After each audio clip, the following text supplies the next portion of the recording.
칼바람이 좁은 골목길을 핥고 지나가며 쓰레기의 퀴퀴한 냄새와 멀리서 풍겨오는 매캐한 음식 냄새를 실어날랐다. 강지우는 너덜너덜한 판지를 몸에 더 가까이 끌어당기며 끊임없이 파고드는 추위 앞에서 환상과도 같은 온기를 조금이라도 더 찾아보려 애썼다. 그의 숨결은 얼어붙은 공기 속에서 하얀 김이 되어 흩어졌고 그것은 그의 존재를 증명하는 연약한 증표와도 같았다. 어둠 속에 몸을 숨긴 채 그는 구룡동의 중심 거리를 온전히 관찰할 수 있었다. 낡고 비틀어진 건물들, 페인트가 벗겨진 간판, 깜빡이는 네온 사인이 한데 어우러져 생생하면서도 쇠락한 풍경을 만들어냈다. 이곳이 바로 그의 전쟁터였다.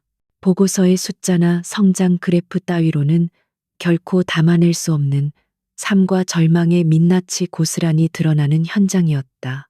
은성그룹의 회장이라는 직함은 이 거리에서 아무런 의미도 갖지 못했다. 지금의 그는 그저 이름 없는 거렁뱅이, 도시의 화려한 불빛 아래 가장 깊은 그림자에 속한 존재일 뿐이었다.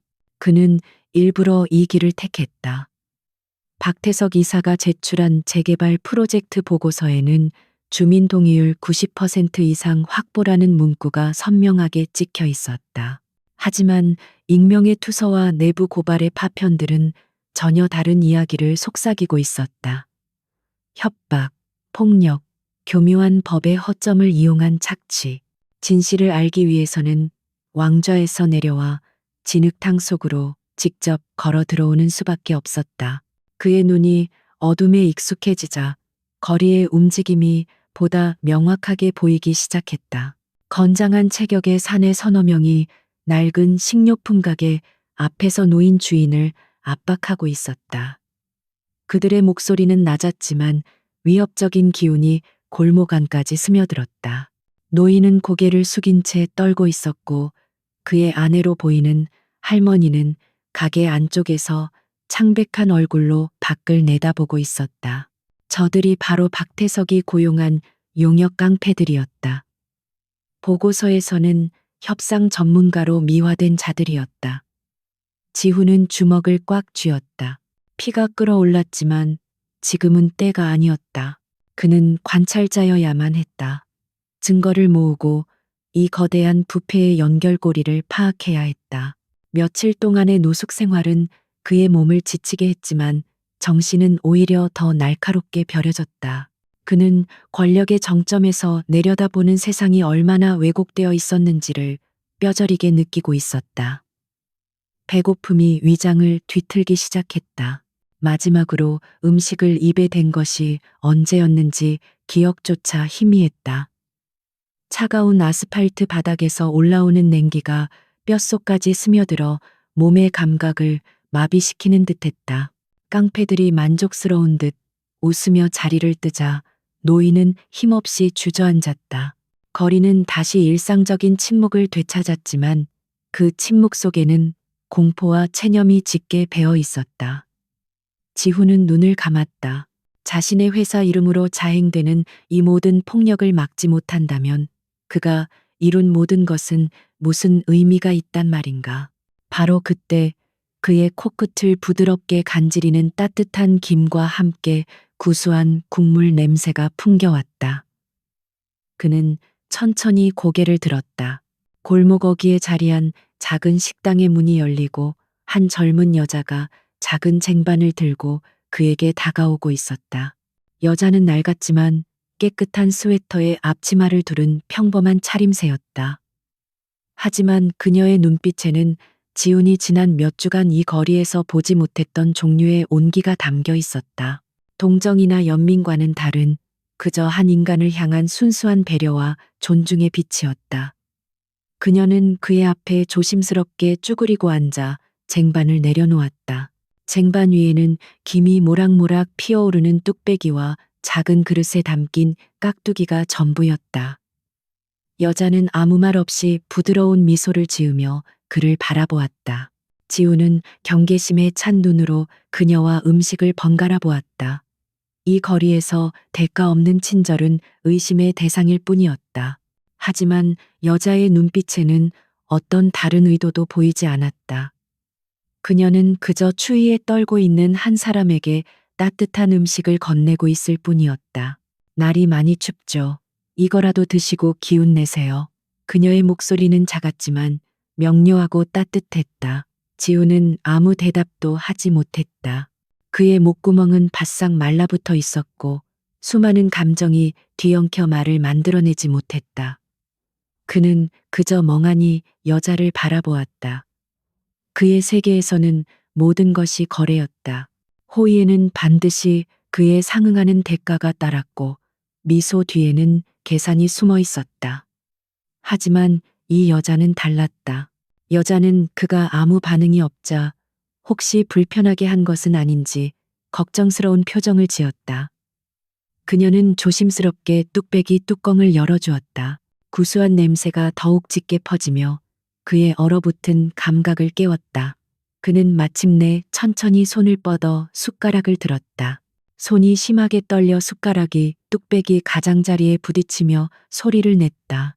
그는 애써 떨림을 진정시키고 국물 한 숟가락을 떠서 입으로 가져갔다. 따뜻한 국물이 식도를 타고 내려가는 순간 온몸에 온기가 퍼져나가는 듯했다. 단순한 온기가 아니었다. 그것은 오랫동안 잊고 있었던, 어쩌면 한 번도 제대로 느껴보지 못했던 종류의 위로였다. 그는 허겁지겁 국밥을 먹기 시작했다. 수치심도 자존심도 모두 잊었다. 지금 이 순간 그의 세상에는 이 따뜻한 국밥과 자신에게 그것을 건네준 여자만이 존재했다. 여자는 그가 식사를 마칠 때까지 조용히 곁을 지켜주었다. 그녀의 이름은 한서연이었다. 그녀는 이 동네에서 나눔 식당이라는 작은 무료 급식소를 운영하고 있었다. 거창한 자선 사업이 아니었다. 그저 자신의 작은 가게에서 음식을 만들어 주변의 어려운 이웃들과 나누는 것이 전부였다. 그녀의 부모님이 남겨주신 작은 가게였고 그녀는 그 유산을 자신만의 방식으로 지켜나가고 있었다. 그녀는 지훈에게 어떤 것도 묻지 않았다. 왜 여기서 이러고 있는지, 이름은 무엇인지, 어디서 왔는지. 그녀에게 그는 그저 도움이 필요한 한 사람이었을 뿐이다. 식사를 마친 지훈이 빈 그릇을 내밀자 서연은 그것을 받으며 다시 한번 따뜻하게 미소 지었다. 내일도 이 시간에 문을 여니까 배고프시면 언제든 오세요. 그 말을 남기고 그녀는 식당 안으로 사라졌다. 지우는 그녀가 사라진 문을 한참 동안 바라보았다. 빈 뚝배기에는 여전히 온기가 남아 있었다. 그는 차가운 손으로 그 온기를 가만히 감쌌다. 박태석과 그의 수하들이 만들어낸 절망의 한가운데서 그는 한 줄기 빛을 보았다. 진짜 천사를 만난 것 같았다. 거창한 날개를 달거나 신성한 후광을 두른 천사가 아니었다. 낡은 스웨터를 입고 따뜻한 국밥 한 그릇을 내미는 그런 평범한 모습의 천사였다. 이 순간 강지훈의 마음속에 새로운 결심이 자리 잡았다. 그는 단지 박태석을 무너뜨리는 것에서 그치지 않기로 했다. 이 여자를, 그리고 그녀가 지키려는 이 작은 세상을 반드시 지켜내겠다고. 밤이 깊어지자 지훈은 어둠을 틈타 골목을 빠져나왔다. 그는 몇 블록 떨어진 곳에 주차된 낡은 트럭으로 향했다. 트럭의 화물칸은 위장이었다. 그 안에는 그의 비서이자 유일한 조력자인 조영철 실장이 준비해둔 깨끗한 옷과 통신 장비가 있었다. 그는 더러운 옷을 벗고 익숙한 명품 브랜드의 옷으로 갈아입었다. 불과 몇 분 만에 남루한 거렁뱅이는 다시 은성그룹의 냉철한 지배자로 돌아왔다. 그는 위성 전화를 걸었다. 조 실장, 나다. 전화기 너머로 긴장한 조영철의 목소리가 들려왔다. 회장님, 무사하십니까? 오늘 용역들이 움직였다는 보고를 받았습니다. 지우는 차가운 눈으로 구룡동을 돌아보았다. 알고 있다. 직접 봤으니까 박태석이 생각보다 더 대담하게 움직이는군. 우리가 가진 자료만으로는 부족해. 그의 자금 흐름을 더 깊이 파고 들어야 한다. 그의 목소리는 낮고 단호했다. 낮에 무력했던 모습은 온데간데 없었다. 조영철이 잠시 망설이다 입을 열었다. 회장님, 너무 위험합니다. 이제 그만 돌아오시고 제가 팀을 꾸려. 지우는 그의 말을 잘랐다. 아니, 내 눈으로 직접 확인해야 할 것들이 아직 남았다. 그리고 오늘 이곳에서 아주 중요한 것을 발견했다. 우리가 왜 이 싸움을 해야만 하는지에 대한 이유를. 그의 뇌리에 서연의 미소와 따뜻한 국밥에 온기가 스쳐 지나갔다. 그것은 그 어떤 전략 보고서보다도 더 강력한 동기가 되었다. 그는 조영철에게 몇 가지 추가 지시를 내리고 전화를 끊었다. 다시 거렁뱅이의 옷으로 갈아입은 그는 트럭에서 내려와 어둠 속으로 스며들었다. 그의 발걸음은 다시 구룡동의 가장 깊고 어두운 골목을 향하고 있었다. 하지만 이제 그의 마음은 이전처럼 차갑거나 공허하지 않았다. 작은 불씨 하나가 그의 심장에서 타오르기 시작했다.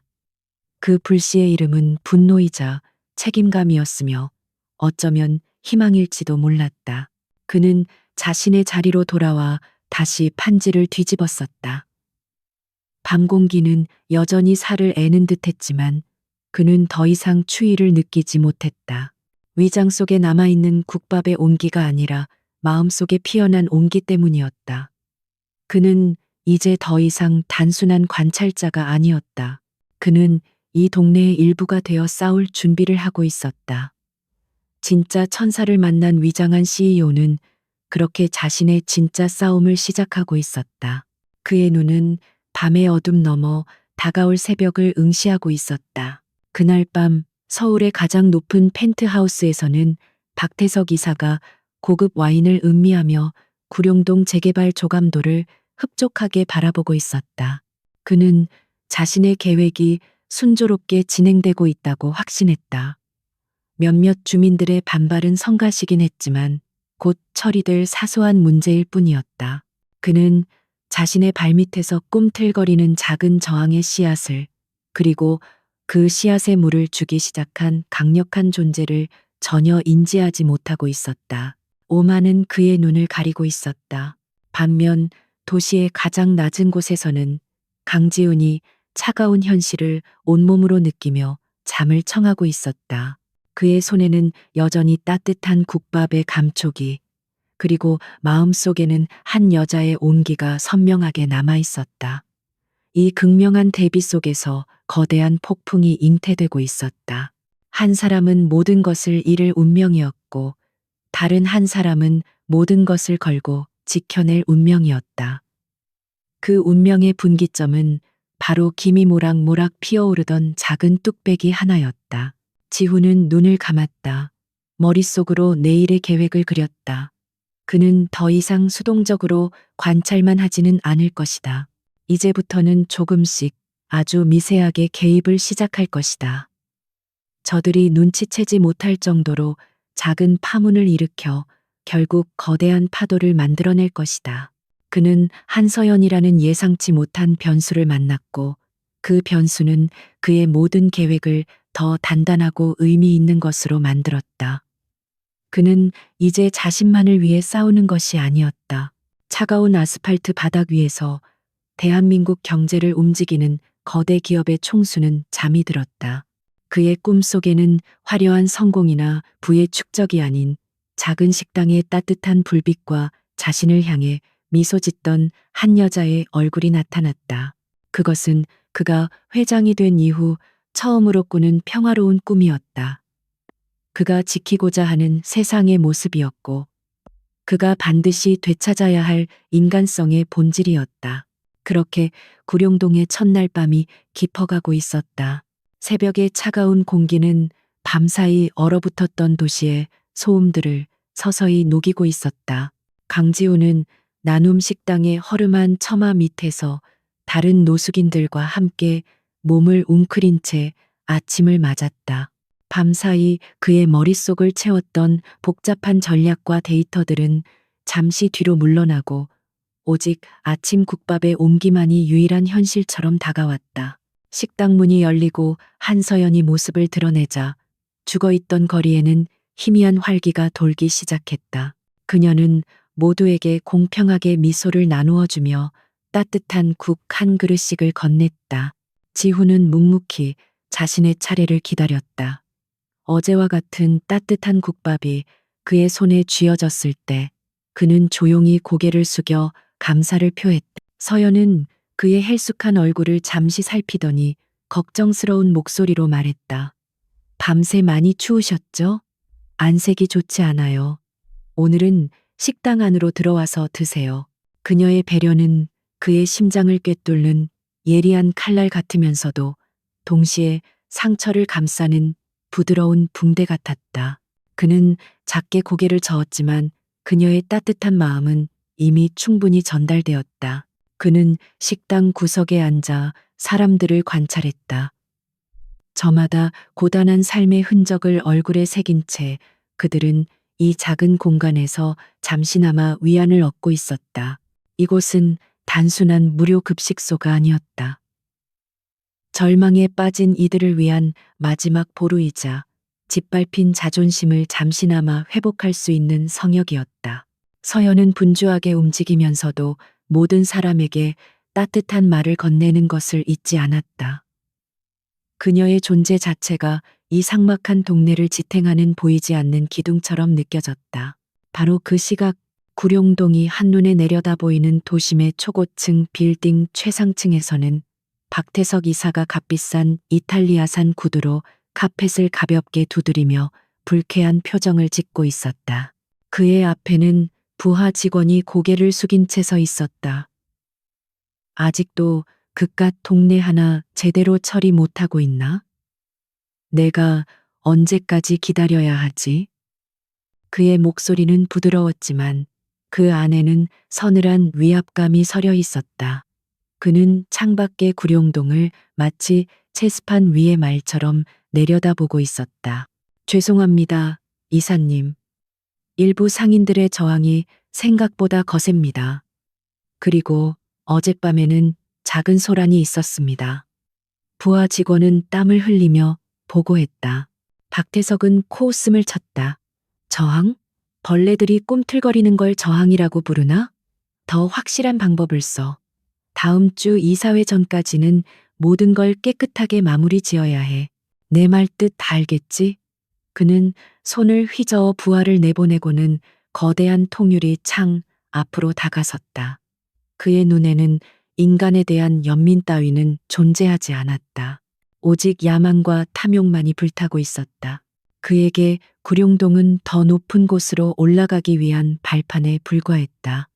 그곳에 사는 사람들의 삶이나 역사 따위는 그의 안중에 없었다. 그는 곧 들어설 화려한 주상복합 단지와 그로부터 창출될 막대한 부를 상상하며 만족스러운 미소를 지었다. 자신의 계획은 완벽했고 누구도 감히 자신의 앞을 막을 수 없다고 굳게 믿고 있었다.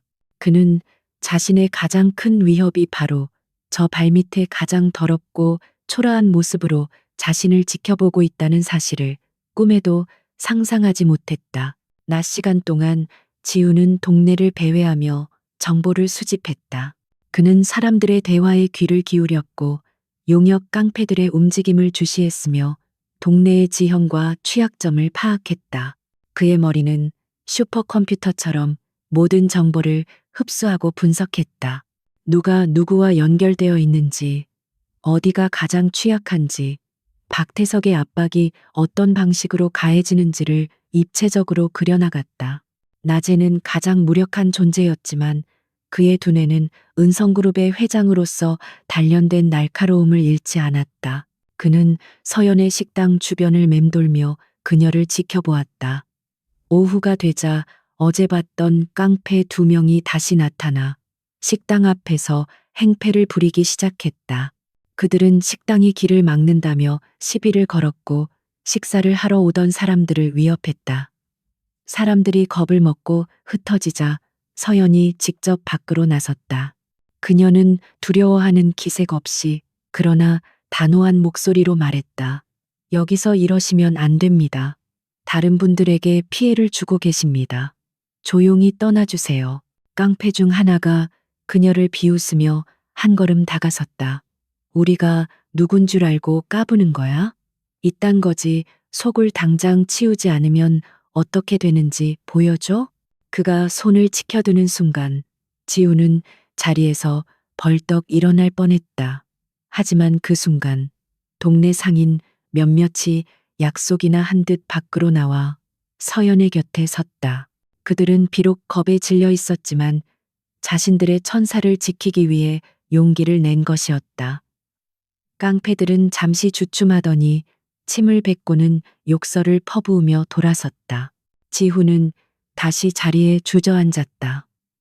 주먹을 너무 꽉 쥔 탓에 손바닥에 손톱 자국이 선명하게 남았다. 그는 서연의 강인함에 놀랐고 절망 속에서도 서로를 지키려는 주민들의 모습에 깊은 감명을 받았다. 이것은 단순한 이권 다툼이 아니었다. 이것은 삶의 터전을 지키려는 사람들과 그것을 빼앗으려는 자들 사이의 전쟁이었다. 그리고 그는 이 전쟁에서 반드시 승리해야만 했다. 그의 결심은 더욱 굳건해졌다. 밤이 되자 지우는 다시 조영철이 마련해둔 은신처로 돌아왔다. 남루한 옷을 벗어던지고 샤워를 하자 하루 종일 몸에 쌓였던 피로와 거리의 냄새가 씻겨나갔다.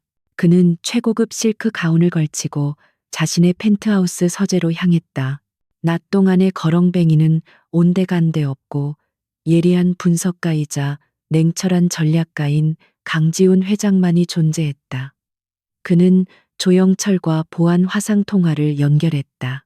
화면에 조영철의 걱정스러운 얼굴이 나타났다.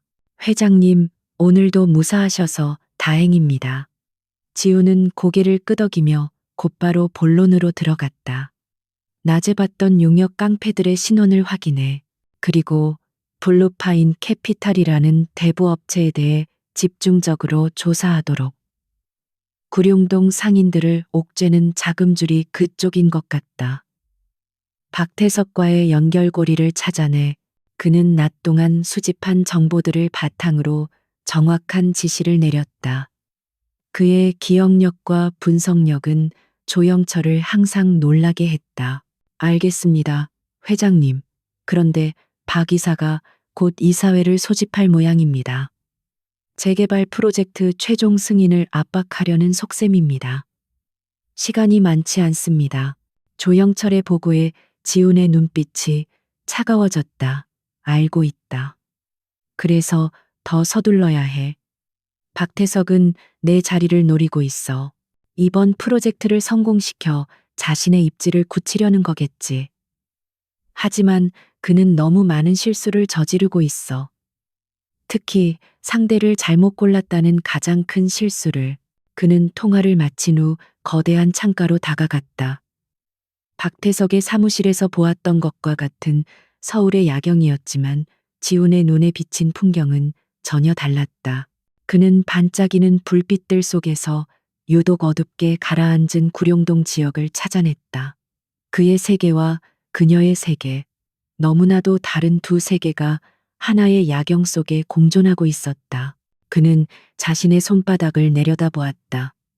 한쪽 손에는 수백억짜리 계약을 성사시키는 펜을 쥘 수 있었고, 다른 한쪽 손에는 따뜻한 국밥 그릇을 쥘 수 있었다. 지금의 그는 두 세계에 모두 속해 있었다.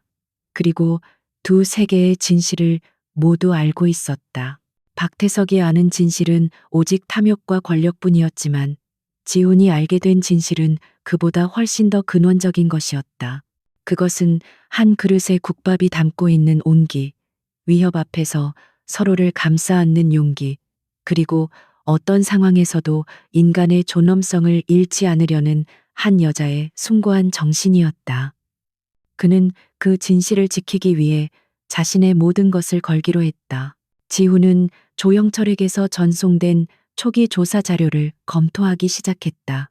블루파인 캐피탈은 서류상으로는 깨끗한 회사였지만 자금의 흐름은 의심스러운 구석이 많았다.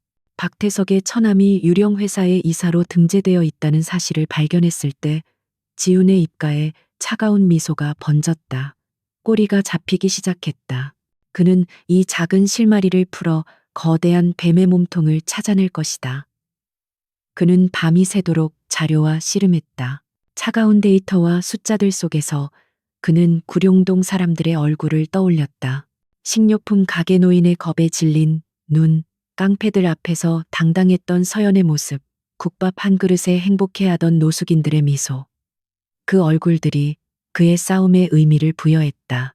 이것은 더 이상 은성그룹 내부의 권력 다툼이 아니었다. 이것은 인간성에 대한 신념을 지키기 위한 성전이었다. 위장한 CEO는 두 개의 세계를 오가며 하나의 진실을 향해 거침없이 나아가고 있었다.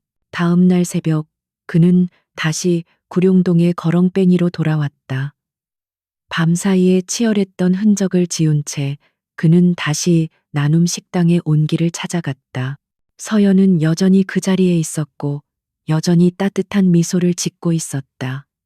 그녀를 보는 순간 지훈은 자신이 돌아와야 할 곳이 바로 여기라는 것을 깨달았다.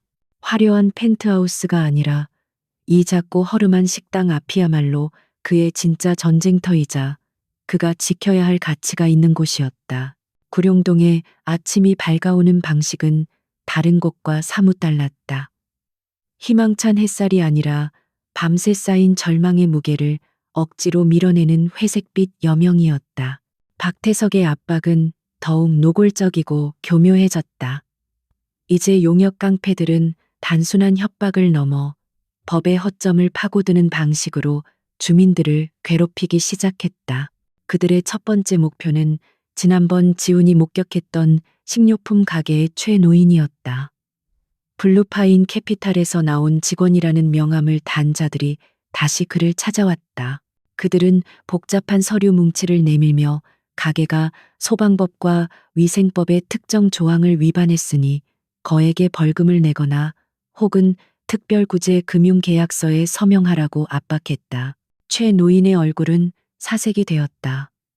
평생을 성실하게 살아온 그에게 법이라는 것은 너무나 멀고 어려운 존재였다. 한서연이 소식을 듣고 달려와 항의했지만 그들은 비웃으며 법대로 처리할 뿐이라고 대꾸했다. 지훈은 조금 떨어진 곳에서 이 모든 광경을 지켜보고 있었다. 분노가 치밀었지만 그는 감정을 억누르고 냉정하게 상황을 분석했다. 그들이 내민 서류는 교묘하게 조작된 함정이었다. 사소한 위반 사항을 부풀려 과도한 채무를 지게 만든 뒤 결국 가게를 헐값에 넘기게 만들려는 속셈이었다. 낮 동안 지훈은 최 노인의 깊은 절망과 서연의 무력한 분노를 지켜보았다. 밤이 되자 그는 은신처로 돌아가 조영철에게서 받은 법률 자문 자료를 검토했다. 그는 박태석이 이용하는 법 조항의 약점과 그들이 제시한 계약서의 치명적인 허점을 정확히 파악했다. 그는 낡은 신문지 조각에 볼펜으로 몇 글자를 거칠게 눌렀었다. 복잡한 법률 용어가 아니었다. 그저 간단한 문장이었다. 소방법 시행령 15조 2항은 해당 없음. 계약서는 채무자 불이익 조항 포함. 시민법률구조공단에 즉시 연락. 그는 다시 남루한 옷으로 갈아입고 깊은 밤 아무도 없는 틈을 타 최노인의 가게 셔터 틈으로 그 작은 종이 쪽지를 밀어 넣었다. 이것은 그가 던지는 첫 번째 돌멩이였다. 거대한 연못에 작은 파문을 일으킬 첫 번째 시도였다. 다음 날 아침 블루파인 캐피탈의 직원들이 의기양양하게 다시 가게를 찾았을 때 상황은 완전히 달라져 있었다. 최 노인은 더 이상 떨지 않았다. 그는 밤사이 누군가 넣어준 종이 쪽지를 손에 꼭 쥔 채 그들의 눈을 똑바로 쳐다보며 말했다. 당신들이 말한 법 조항은 우리 가게에 해당되지 않소. 그리고 이 계약서는 불법이야. 이미 법률구조공단에 상담 예약을 해두었으니 그리 아시오. 그의 목소리는 작았지만 그 안에는 전에 없던 확신이 담겨 있었다. 사채업자들은 당황했다. 법을 모르는 늙은이를 상대로 손쉽게 처리할 수 있으리라 생각했는데 예상치 못한 반격에 부딪힌 것이다. 그들은 잠시 서로 눈치를 보더니 으름장을 놓으며 일단 물러섰다. 이 소식은 순식간에 동네에 퍼져나갔다. 절망에 빠져 있던 상인들 사이에 작은 희망의 불씨가 피어올랐다. 누군가 보이지 않는 곳에서 우리를 돕고 있다는 믿음, 싸워볼 만하다는 용기가 생겨나기 시작했다. 한서연은 이 모든 변화의 중심에 있었다. 그녀는 최 노인에게서 자초지종을 전해 듣고 그가 보여준 종이 쪽지를 한참 동안 들여다보았다. 거친 글씨체였지만 내용은 놀라울 정도로 정확하고 핵심을 찌르고 있었다. 그녀는 문득 어제 하루 종일 가게 주변을 맴돌던 말없는 거지를 떠올렸다. 항상 무표정했지만 유독 그 눈빛만은 모든 것을 꿰뚫어 보는 듯 날카로웠던 남자. 그녀의 마음속에 작은 의문이 싹 텄다. 그날 오후 식당 일을 돕고 있던 지훈에게 서연이 다가왔다. 그녀는 평소처럼 따뜻한 미소를 짓고 있었지만 눈빛은 무언가를 탐색하는 듯했다. 요즘 동네에 좋은 일이 생겼어요. 최 할아버지가 큰 위기를 넘기셨거든요. 마치 누군가 수호천사처럼 도와준 것 같아요. 그녀는 일부러 지훈의 눈을 보며 말했다. 지훈은 순간 심장이 멎는 듯 했지만 이내 표정을 갈무리하고 아무것도 모른다는 듯 어깨를 으쓱했다. 그의 연기는 완벽했지만 서연의 의심은 사라지지 않았다. 그들 사이에는 말없는 신뢰가 조금씩 쌓여가고 있었다. 지훈은 종종 서연이 무거운 식자재를 나르는 것을 말없이 도와주었고 삐걱거리던 식당 문을 아무도 모르게 고쳐놓기도 했다. 그는 어떤 대가도 바라지 않았고 어떤 생색도 내지 않았다. 그저 묵묵히 자신의 자리에서 할 수 있는 일을 할 뿐이었다. 서연은 그런 그의 모습에서 연민의 대상이 아닌 깊은 상처를 가진 단단한 사람의 그림자를 보았다. 하지만 지훈의 내면은 복잡한 감정들로 소용돌이치고 있었다. 서연과 가까워질수록 그의 정체를 숨기고 있다는 죄책감이 그를 짓눌렀다. 그녀의 순수한 친절과 신뢰를 받을 때마다 그는 자신이 거대한 사기극을 벌이고 있는 것 같아 괴로웠다. 그는 때때로 모든 것을 털어놓고 싶은 충동에 사로잡혔다. 하지만 그럴 수 없었다. 진실을 밝히는 순간 이 모든 계획은 수포로 돌아갈 것이고 무엇보다 그녀를 위험에 빠뜨리게 될 것이 분명했다. 그의 미세한 개입은 계속되었다. 그는 다른 상인에게도 비슷한 방식으로 도움을 주었다. 용역들이 설치한 불법적인 장애물을 구청에 익명으로 신고하여 철거하게 만들었고 부당한 계약으로 고통받는 이에게는 익명의 편지로 대응 방법을 알려주었다. 구룡동에는 보이지 않는 저항의 전선이 형성되기 시작했다. 박태석의 부하들은 자신들의 계획이 계속해서 사소한 문제들의 발목이 잡히자 짜증을 내기 시작했다. 그들은 배후에 누군가 있다고 의심했지만 그 정체가 동네의 가장 초라한 거지일 것이라고는 상상조차 하지 못했다.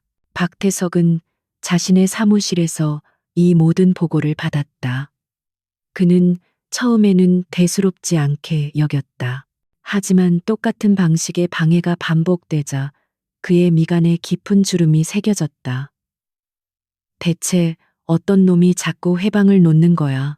변호사라도 고용한 건가? 그는 불쾌감을 감추지 못했다. 그는 자신의 부하들에게 더 거칠고 확실한 방법으로 일을 처리하라고 명령했다. 그의 오만함은 아직 위협의 실체를 제대로 보지 못하게 만들고 있었다. 그에게 이것은 여전히 귀찮은 해충을 처리하는 수준의 문제일 뿐이었다. 어느 날 저녁, 지우는 서연이 늦게까지 혼자 식당을 정리하는 것을 보았다. 그는 멀리서 그녀가 안전하게 가게 문을 닫는 것을 확인하고서야 자리를 뜨려고 했다. 그때 서연이 그를 불렀다. 저기요. 지훈이 돌아보자 그녀는 작은 종이봉투를 들고 다가왔다. 오늘 남은 빵이에요.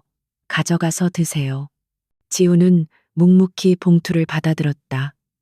봉투 안에서는 아직 따뜻한 온기가 느껴졌다. 서연은 잠시 망설이더니 조심스럽게 입을 열었다.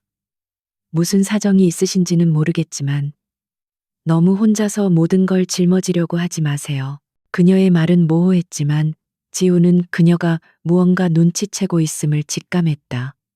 가끔 아저씨 눈을 보면 꼭 모든 걸 알고 있는 사람 같아요. 그 말을 남기고 그녀는 집으로 향했다. 지우는 그녀의 뒷모습이 어둠 속으로 사라질 때까지 한참을 그 자리에 서 있었다.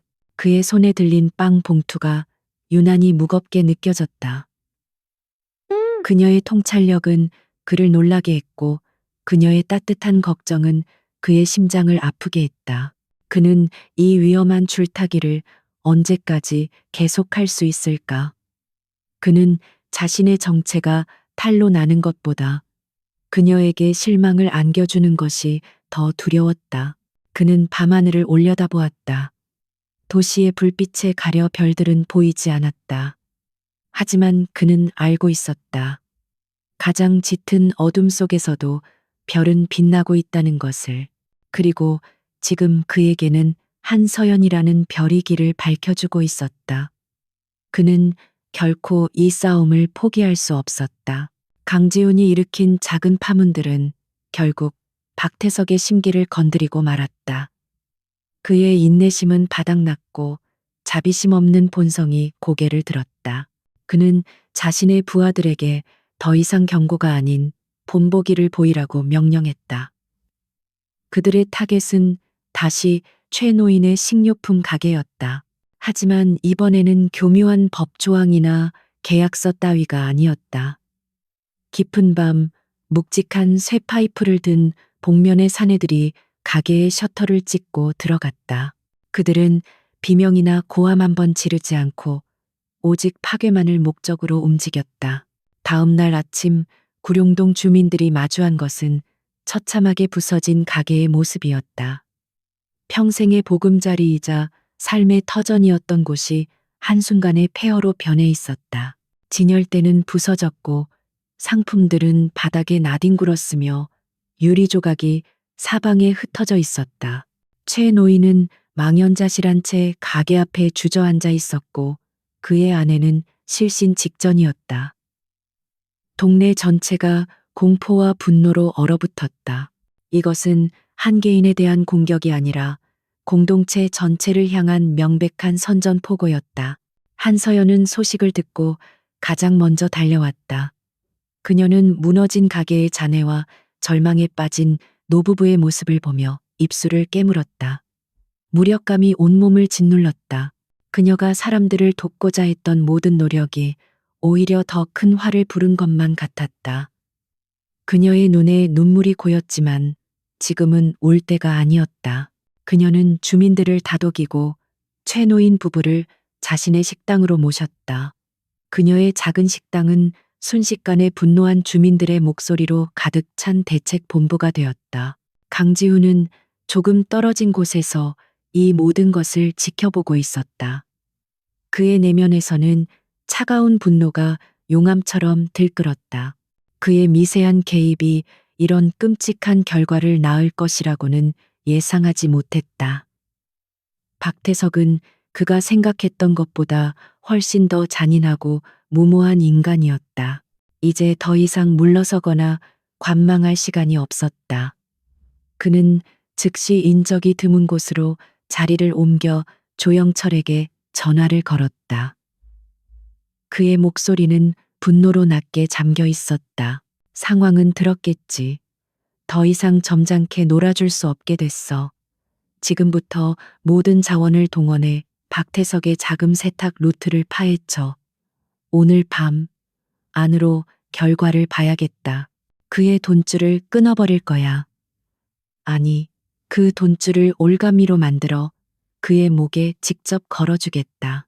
그의 살기 어린 목소리에 조영철은 아무 대답도 하지 못하고 그저 알겠다고만 답했다. 그는 회장이 이토록 분노한 모습을 본 적이 없었다. 은성그룹의 잠자는 사자가 마침내 깨어난 것이다. 그날 밤 지우는 자신의 펜트하우스로 돌아왔다. 그의 서재는 거대한 전쟁 상황실로 변해 있었다. 조영철과 그의 최정예 팀은 밤새도록 컴퓨터와 씨름했다. 지훈이 낮 동안 현장에서 수집한 단서들과 기존의 정보들을 결합하자 퍼즐 조각들이 놀라운 속도로 맞춰지기 시작했다. 블루파인 캐피탈은 빙산의 일각에 불과했다. 그 뒤에는 수많은 유령 회사들이 거미줄처럼 얽혀 있었고 그 돈은 결국 조세 피난처의 한 계좌로 흘러 들어가고 있었다. 마침내 새벽이 밝아올 무렵 한 명의 팀원이 환호성을 질렀다. 찾았습니다. 박태석의 차명 계좌입니다. 재개발 프로젝트의 비자금이 이곳으로 흘러 들어간 명백한 증거입니다. 화면에는 복잡한 숫자와 거래 내역이 떠 있었다. 박태석이 수년에 걸쳐 구축해온 비밀스러운 금융 제국이 그들의 눈앞의 모습을 드러낸 순간이었다. 지훈은 화면을 응시하며 차가운 미소를 지었다. 이제 반격의 무기가 준비되었다. 하지만 그는 이것만으로는 부족하다고 생각했다. 그는 박태석을 법정에 세우는 것만으로는 만족할 수 없었다. 그가 자신의 오만함과 탐욕으로 스스로 무너지게 만들어야 했다. 그는 조영철에게 새로운 지시를 내렸다. 그의 탐욕을 이용할 미끼를 만들자. 실체는 없지만 거부할 수 없을 만큼 매력적인 미끼를. 지훈의 머릿속에서 새로운 계획이 그려지기 시작했다. 그는 박태석이라는 짐승을 사냥하기 위한 거대한 덫을 설계하기 시작했다. 그의 눈은 사냥감을 노리는 맹수처럼 번뜩였다. 계획의 이름은 엘리시안 홀딩스였다. 싱가포르에 기반을 둔 신생 투자 회사로 위장한 유령 회사였다. 조영철의 팀은 며칠 만에 완벽한 가짜 회사 홈페이지와 투자 실적 보고서를 만들어냈다. 그리고 박태석의 최측근 중 한 명에게 비밀리에 접근했다. 구룡동 재개발 부지 중 가장 핵심적인 상업지구를 시세보다 훨씬 높은 가격에 매입하고 싶다는 의사를 전달했다. 단, 모든 거래는 세금 문제를 피하기 위해 비공식적인 경로로 이루어져야 한다는 조건을 달았다. 이 거부할 수 없는 제안은 즉시 박태석의 귀에 들어갔다. 그의 눈이 탐욕으로 빛났다. 이것은 단순히 프로젝트의 수익을 높이는 것을 넘어 막대한 비자금을 한 번에 세탁하고 자신의 주머니로 챙길 수 있는 절호의 기회였다. 그는 최근 구룡동에서 벌어진 자잘한 소음들 때문에 신경이 곤두서 있던 차였다. 이 엘리시안 홀딩스라는 존재는 그에게 가뭄의 단비와도 같았다. 그는 즉시 미끼를 물었다. 한편 구룡동의 분위기는 여전히 무겁게 가라앉아 있었다. 최 노인의 가게는 복구되지 못한 채 흉물스럽게 방치되었고 주민들은 보복이 두려워 아무것도 하지 못했다. 서연은 사람들을 위로하고 용기를 북돋우려 애썼지만 공포의 그림자는 쉽게 가시지 않았다. 그녀는 며칠 동안 부쩍 말수가 줄어들고 어딘가 다른 생각에 잠겨 있는 듯한 지훈의 모습이 마음에 걸렸다.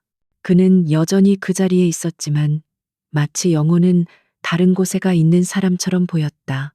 그날 저녁 서연은 굳은 표정으로 지훈에게 다가갔다.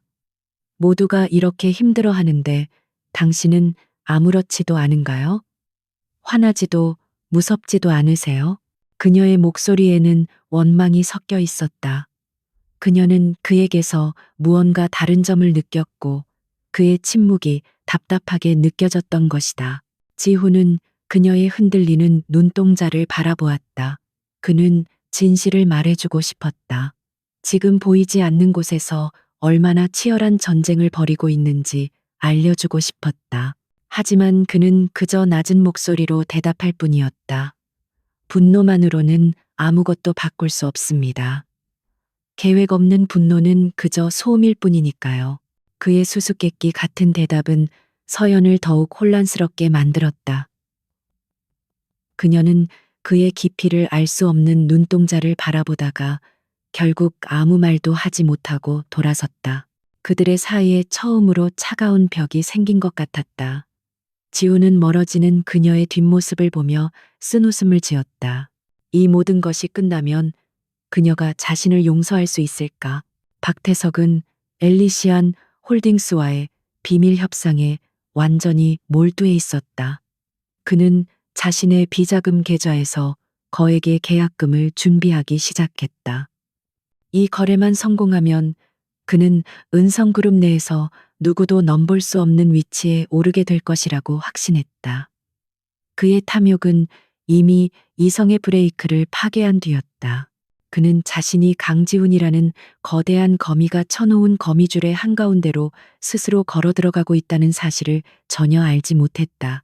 덫은 완벽하게 설치되었고 이제 사냥감이 발을 헛디디기만을 기다리고 있었다. 강지훈이 설치한 엘리시안 홀딩스라는 덫은 박태석의 탐욕을 정확하게 겨냥했다. 박태석은 거액의 비자금을 세탁하고 막대한 이익을 챙길 수 있다는 생각에 완전히 사로잡혔다. 그는 위장한 투자회사의 대리인 조영철이 고용한 전직 국정원 요원과 여러 차례 비밀리에 접촉하며 거래를 구체화했다. 그의 오랜 경험에서 비롯된 의심이 없었던 것은 아니지만 상대방이 보여주는 전문성과 그들이 제시한 압도적인 이익 앞에서 그의 경계심은 서서히 무너져 내리고 있었다. 엘리시안 홀딩스의 대리인은 거래의 신뢰성을 확보해야 한다는 명목으로 박태석에게 자금 증빙 자료를 요구했다. 처음에는 망설이던 박태석도 거래가 무산될 수 있다는 압박과 수천억 원에 달하는 이익에 대한 환상 앞에서 결국 금단의 선을 넘고 말았다. 그는 자신의 비자금 계좌가 합법적인 투자금인 것처럼 위장한 서류들을 직접 전송했다. 그 안에는 유령 회사들의 자금 흐름과 그의 지시가 담긴 이메일 기록까지 포함되어 있었다. 스스로 자신의 목에 올가미를 거는 행위였다. 조영철의 팀은 이 결정적인 증거를 확보한 순간 환호했다. 이제 박태석을 법의 심판대에 세우는 것은 시간 문제였다. 조영철은 즉시 지훈에게 이 사실을 보고했다. 회장님, 드디어 잡았습니다. 이 증거들이면 박태석은 물론이고 그와 결탁한 정치권 인사들까지 모두 끝장낼 수 있습니다. 지훈은 보고를 받으며 잠시 눈을 감았다. 길고 어두웠던 싸움의 끝이 보이기 시작했다. 그러나 승리의 안도감은 그리 오래가지 않았다. 박태석은 거대한 거래를 성사시키기 직전 자신의 발목을 잡고 있던 구룡동의 쓰레기들을 깨끗이 치워야겠다고 결심했다. 그는 저항의 중심지가 바로 한서연의 나눔 식당이라는 것을 잘 알고 있었다. 그는 자신의 수하에게 마지막 지시를 내렸다. 그깟 식당 하나 때문에 계속해서 잡음이 들리는군. 더 이상은 안 되겠다. 오늘 밤 가스 누출 사고로 위장해서 깨끗하게 태워버려. 누구 하나 살아남아서는 안 된다. 그의 목소리에는 일말의 망설임도 없었다. 이 잔혹한 명령은 지훈이 심어놓은 정보원을 통해 즉시 그의 귀에 들어갔다. 조영철의 승전보를 들은 지 불과 몇 시간 만의 일이었다. 지훈의 피가 차갑게 식었다. 박태석을 법적으로 무너뜨릴 완벽한 증거를 손에 넣었지만 그 법이 서연을 구해주기에는 너무 멀리 있었다. 그는 깨달았다. 자신이 벌여온 이 거대한 체스 게임에서 가장 중요한 말을 놓치고 있었다는 것을. 전략적인 승리가 임박했지만 그는 인간적인 패배의 벼랑 끝에 서 있었다.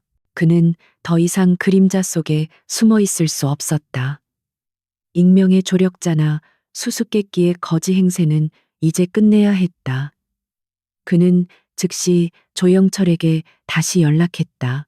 그의 목소리는 강철처럼 차갑고 단호했다. 계획 변경이다. 박태석 체포는 보류한다. 지금 최우선 목표는 한서연 씨와 구룡동 주민들의 안전 확보다. 자네 팀 전원을 비상 대기시켜. 내가 신호를 보내면 즉시 현장으로 진입한다. 단 1초의 오차도 있어서는 안 된다. 조영철은 잠시 당황했지만 회장의 목소리에 담긴 결연한 의지를 느끼고 즉시 명령을 수행했다. 지우는 자신의 펜트하우스 옷장에서 가장 활동하기 편한 검은색 옷으로 갈아입었다. 그는 더 이상 은성그룹의 회장도 구룡동의 거지도 아니었다. 그는 그저 한 여자를, 그리고 자신이 믿는 가치를 지키기 위해 모든 것을 걸 준비가 된 한 명의 남자일 뿐이었다. 그는 마지막으로 창밖의 도시를 내려다보았다. 오늘 밤, 이 도시의 가장 어두운 곳에서 모든 것이 끝날 것이다. 밤이 깊어지자 구룡동은 폭풍 전야의 고요함에 휩싸였다. 상점들은 일찌감치 문을 닫았고 거리는 오가는 사람 없이 텅 비었다. 나눔 식당의 불빛만이 외롭게 골목을 밝히고 있었다. 서연은 마지막 남은 설거지를 하며 하루를 정리하고 있었다. 그녀는 최근 들어 자신을 혼란스럽게 했던 말, 없는 거지를 떠올렸다. 그의 눈빛, 그의 침묵, 그리고 그가 남겼던 의미심장한 말. 그녀는 어렴풋이 그가 평범한 사람이 아니라는 것을 느끼고 있었다. 그 시각 지우는 이미 구룡동에 잠입해 있었다. 그는 식당이 가장 잘 보이는 건물 옥상에 몸을 숨기고 주변의 모든 움직임을 감시했다. 그의 손에는 소형 무전기가 들려 있었고 귓속에는 조영철의 팀과 연결된 초소형 이어피스가 꽂혀 있었다. 그의 모든 감각은 극도로 예민해져 있었다. 밤 공기의 미세한 흐름, 멀리서 들려오는 고양이의 울음소리, 식당에서 새어나오는 희미한 불빛까지 그 무엇 하나 놓치지 않았다. 그는 식당 창문 너머로 분주하게 움직이는 서연의 모습을 가만히 바라보았다. 저 작은 불빛이, 저 연약해 보이는 여자가 그가 버렸다고 생각했던 모든 것을 다시 되찾게 해주었다. 그녀를 만나지 못했다면 그는 그저 차가운 복수심에 불타는 괴물이 되었을지도 모른다. 하지만 그녀는 그에게 지켜야 할 이유를 주었다. 그의 싸움을 단순한 권력 투쟁이 아닌 인간성을 위한 성전으로 만들어 주었다. 그는 반드시 그녀를 지켜내야만 했다. 자정이 가까워질 무렵 어둠 속에서 몇 개의 그림자가 움직이기 시작했다. 박태석의 수하들이었다. 그들은 손에 기름통과 점화 도구를 들고 조심스럽게 식당 주변으로 접근했다. 그들은 주변을 살피며 모든 것이 계획대로 진행되고 있음을 확인했다. 식당 안에 불이 꺼지고 서연이 문을 잠그고 밖으로 나오는 것이 보였다. 그녀가 집으로 향하기 위해 골목 어귀로 사라지자 그들은 행동을 개시하기 위해 서로 눈짓을 교환했다. 하지만 그들이 식당 문에 기름을 뿌리려는 순간 지훈의 목소리가 이어피스를 통해 낮게 울려 퍼졌다. 조 실장, 5분 뒤 진입 준비. 내 신호에 맞춰서. 그는 옥상 난간에서 몸을 일으켰다. 그의 눈은 어둠 속에서도 먹잇감을 놓치지 않는 맹수처럼 빛나고 있었다. 그는 더 이상 기다리지 않았다. 박태석의 부하들이 첫 번째 기름통을 여는 순간 그는 옥상에서 뛰어내려 어둠 속으로 몸을 날렸다. 이제 곧 길고 길었던 위장의 막이 내리고 진실의 무대가 펼쳐질 시간이었다. 마지막 결전의 서막이 올랐다. 강지훈이 옥상에서 뛰어내린 동작은 소리 없는 암살자의 움직임과 같았다. 그는 어둠과 하나가 되어 골목의 가장 깊은 그림자 속으로 착지했다. 박태석의 수하들은 등 뒤에서 다가오는 죽음의 그림자를 전혀 눈치채지 못했다. 그들 중 한 명이 기름통을 들고 식당 벽에 접근하는 순간 지훈이 움직였다. 그는 바람처럼 다가가 남자의 목덜미를 정확하게 가격했다. 남자는 비명 한 번 지르지 못하고 그대로 쓰러졌다. 나머지 괴한들이 이상한 낌새를 채고 돌아보는 순간 이미 지훈은 그들의 바로 앞에 서 있었다. 남루한 옷차림의 거렁뱅이라고는 도저히 믿을 수 없는 얼음처럼 차갑고 살기등등한 눈빛이었다. 지금 여기서 뭘 하는 거지?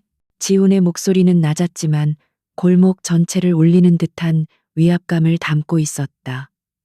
괴한들은 잠시 당황했지만 이내 상대를 비웃으며 쇠 파이프를 고쳐 잡았다. 웬 거지가 죽고 싶어 환장했나?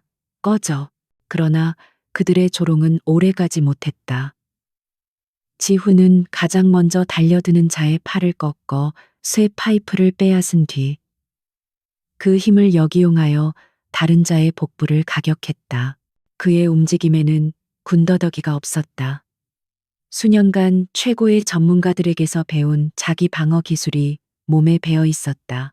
그는 단순한 싸움이 아니라 효율적인 제압을 하고 있었다.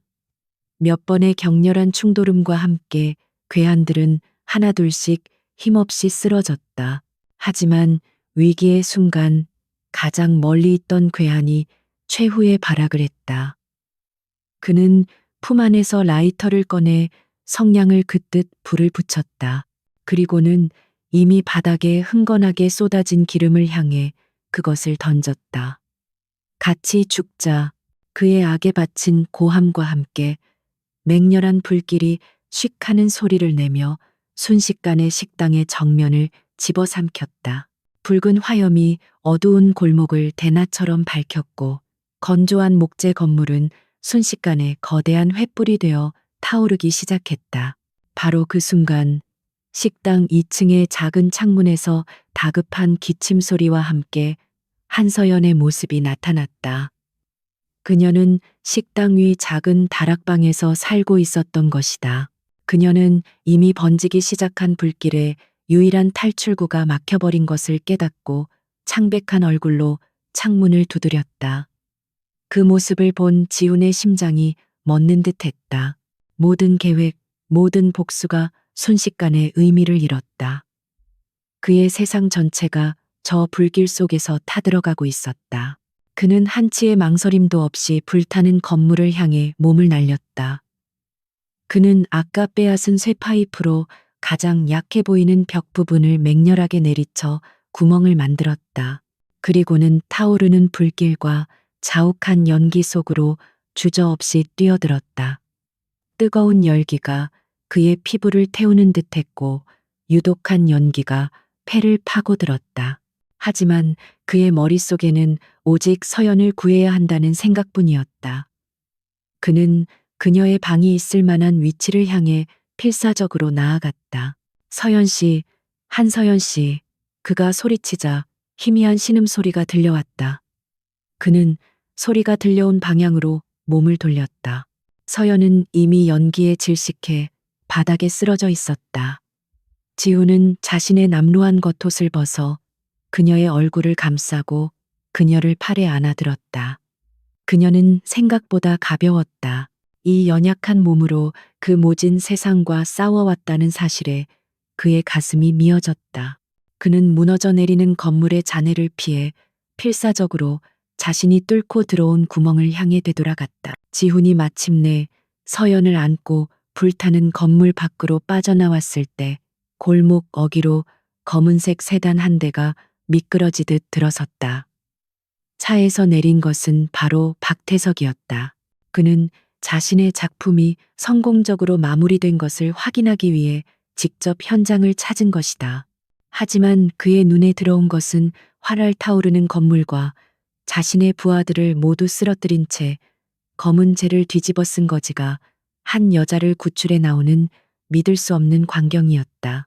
박태석의 얼굴이 분노로 일그러졌다. 내 놈은 또 뭐야? 감히 내 일을 망쳐?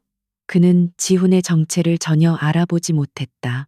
그에게 지훈은 그저 자신의 완벽한 계획에 마지막으로 회방을 놓은 성가신 벌레에 불과했다. 그가 경호원들에게 지시를 내리려는 순간 지훈은 품에 안은 서연을 조심스럽게 내려놓고는 손목에 숨겨진 통신기를 향해 나지막이 속삭였다. 지금이다.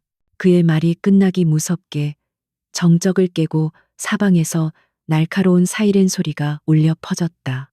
골목의 양쪽 입구를 수십 개의 전조등이 동시에 밝혔고 급정거하는 타이어, 마찰음이 고막을 찢을 듯 울렸다. 순식간에 10대가 넘는 검은색 세단이 골목을 완벽하게 포위했다.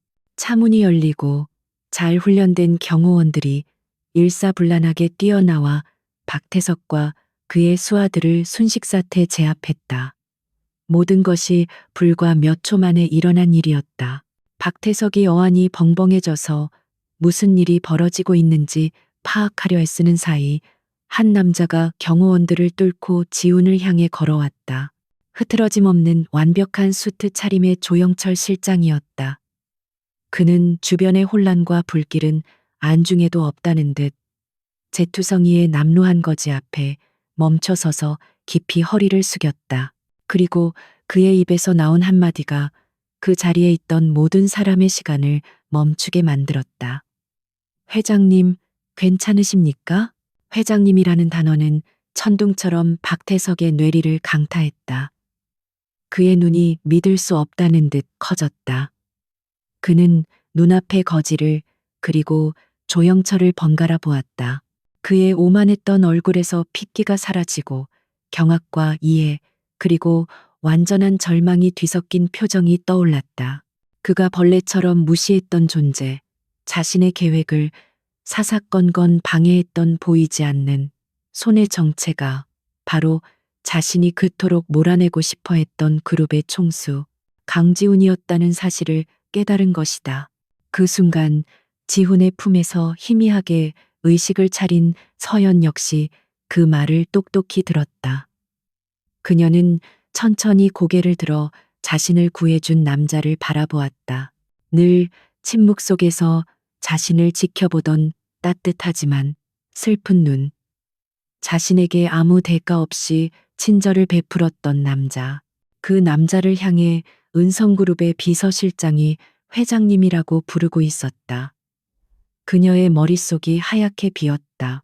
혼란과 충격, 그리고 알 수 없는 배신감이 그녀의 심장을 파고들었다. 길고 길었던 위장의 연극이 마침내 그 막을 내리고 있었다. 화염이 잦아들고 앰뷸런스와 경찰차의 사이렌 소리가 혼란스러운 밤의 막을 내릴 무렵 구룡동 골목은 거대한 연극이 끝난 뒤에 무대처럼 공허했다. 박태석은 저항 한번 제대로 하지 못한 채 수갑이 채워져 경찰차로 끌려갔다. 그의 오만했던 얼굴에는 오직 믿을 수 없다는 표정만이 남아 있었다. 그는 마지막 순간까지도 자신이 왜, 그리고 누구에게 패배했는지를 온전히 이해하지 못하는 듯했다. 모든 것이 너무나 빠르고 압도적으로 일어났다. 구급대원들이 한서연의 상태를 살폈지만 그녀는 병원에 가기를 거부했다. 그녀의 몸은 다치지 않았지만 마음은 산산조각이 나 있었다. 그녀의 시선은 오직 한 곳, 조영철 실장과 그의 팀원들에게 둘러싸여 지시를 내리고 있는 강지훈에게 고정되어 있었다.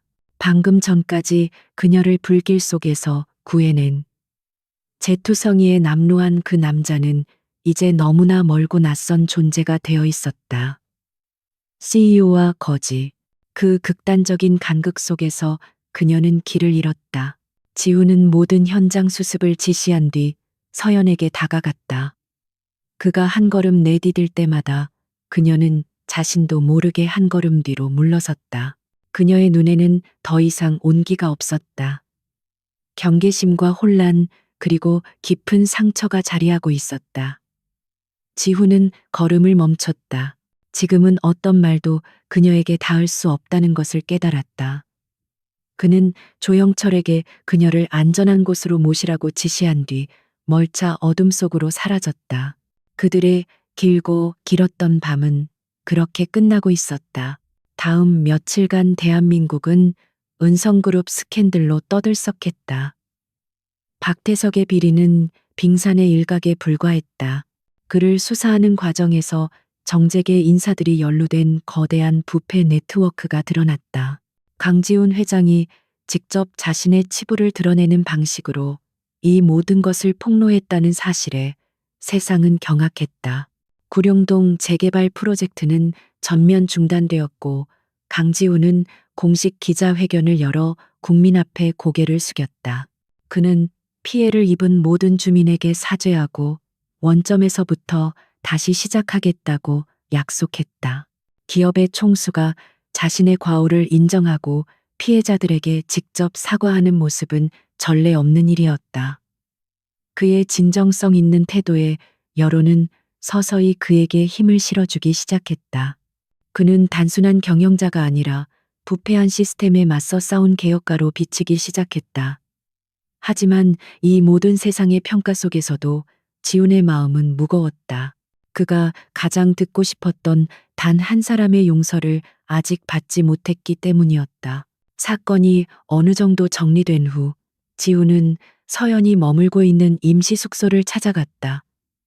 그는 수십억 원짜리 수트나 화려한 차를 대동하지 않았다. 그저 평범한 면바지에 스웨터를 입고 자신의 차를 직접 운전해서 혼자 그녀를 찾아갔다. 그의 손에는 어떤 값비싼 선물도 들려있지 않았다. 그저 작은 보온병 하나가 전부였다. 그는 문 앞에서 깊은 숨을 고른 뒤 조심스럽게 문을 두드렸다. 문을 열고 나온 서연의 얼굴은 며칠 전보다 더 수척해져 있었다. 그녀는 말끔한 모습의 지훈을 보고 잠시 할 말을 잃은 듯 했다. 그녀의 눈빛은 여전히 차가웠다. 무슨 일로 오셨습니까, 회장님? 그녀의 목소리에는 뚜렷한 거리감이 느껴졌다. 지훈은 아무 말 없이 그녀에게 보온병을 건넸다. 서연이 의아한 표정으로 그것을 받아 열자 익숙한 김과 함께 구수한 국밥 냄새가 풍겨왔다. 그녀가 그에게 처음 건넸던 바로 그 온기였다. 회장으로서가 아니라 당신에게 국밥 한 그릇을 빚진 사람으로서 사과하러 왔습니다. 지훈이 마침내 입을 열었다. 그의 목소리는 낮고 진실했다. 그는 모든 것을 털어놓았다. 왜 거지가 되어야만 했는지, 무엇을 밝히려 했는지, 그리고 그 과정에서 그녀를 만나 어떻게 모든 것이 변했는지. 그는 변명하지 않았다. 그저 사실을 담담하게 이야기할 뿐이었다. 당신을 속인 것은 사실입니다. 어떤 말로도 정당화될 수 없겠죠. 하지만 한 가지만은 알아주셨으면 합니다.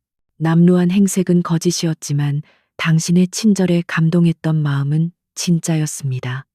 당신의 강인함에 존경심을 느꼈던 것도 진짜였습니다. 당신은 길 잃은 거지를 만난 것이 아닙니다. 모든 것을 가졌지만 가장 중요한 것을 잃어버렸던 한 인간, 강지훈의 가장 벌거벗은 모습을 만났던 겁니다. 그리고 당신이 나를 구원했습니다. 서연은 아무 말 없이 그의 이야기를 끝까지 들었다. 그녀의 눈동자가 세차게 흔들리고 있었다. 분노와 배신감, 그리고 그가 겪었을 고통에 대한 연민이 뒤섞여 그녀의 마음을 복잡하게 만들었다. 그녀는 오랫동안 침묵했다. 지훈은 그녀의 대답을 묵묵히 기다렸다. 마침내 그녀가 입을 열었다. 그래서 이제 어떻게 하실 건가요? 이 동네는, 우리들은 이제 어떻게 되는 거죠? 그녀의 목소리는 이전보다 조금 누그러져 있었다. 지훈은 그녀의 질문에 기다렸다는 듯 대답했다. 파괴하는 대신 함께 만들고 싶습니다. 은성그룹의 자본과 기술력, 그리고 당신의 따뜻한 마음과 지혜를 합쳐서 말입니다. 이곳을 단순히 부수고 새로 짓는 재개발이 아니라 사람들의 삶과 역사를 존중하는 진짜 재생 프로젝트로 만들고 싶습니다. 그리고 그 중심에 당신이 서주셨으면 합니다. 그는 그녀에게 새로 설립할 공익재단의 이사장직을 제안했다. 그것은 단순한 보상이 아니었다. 그는 진심으로 그녀의 리더십과 선한 영향력을 믿고 있었다. 서연은 그의 제안에 쉽게 대답하지 못했다. 그녀에게는 생각할 시간이 필요했다. 지훈은 그녀의 결정을 존중하겠다고 말하며 조용히 자리에서 일어섰다. 그가 돌아서려 할 때 서연이 그를 불렀다. 국밥은 잘 먹겠습니다. 그 한마디에 지훈은 그들의 관계에 아직 희망이 남아있음을 느꼈다. 몇 달의 시간이 흘렀다. 구룡동은 새로운 활기로 가득 차 있었다.